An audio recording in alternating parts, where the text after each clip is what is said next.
పూజనీయం ప్రభాదిత్యకాయం ప్రకీర్తిప్రదాయం భజే బాలగాత్రం భజేహం పవిత్రం.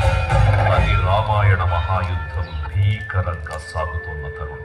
శ్రీరామచంద్రుని సారథ్యంలో వానర సైన్యంతో విజృంభిస్తూ లక్ష్మణస్వామి తనతో పోరాటం చేస్తున్న రావణుడి కుమారుడు ఇంద్రజిత్ తలని బాణంతో ఒక్క వేటుతో వేరు చేశాడు.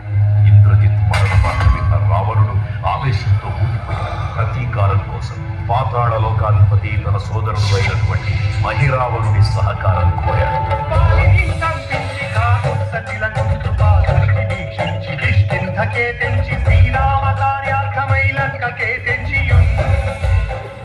ఆ జీవి మకరధ్వజుడు అనే తన పుత్రుడై మహాసముద్రాన్ని దాటుతుండగా నీటిలో పడ్డ స్వేదవిందు ఒక మొసలి గ్రహించడం వల్ల జన్మించాడని తెలుసుకొని ఆశ్చర్యపోతాడు హనుమంతుడు.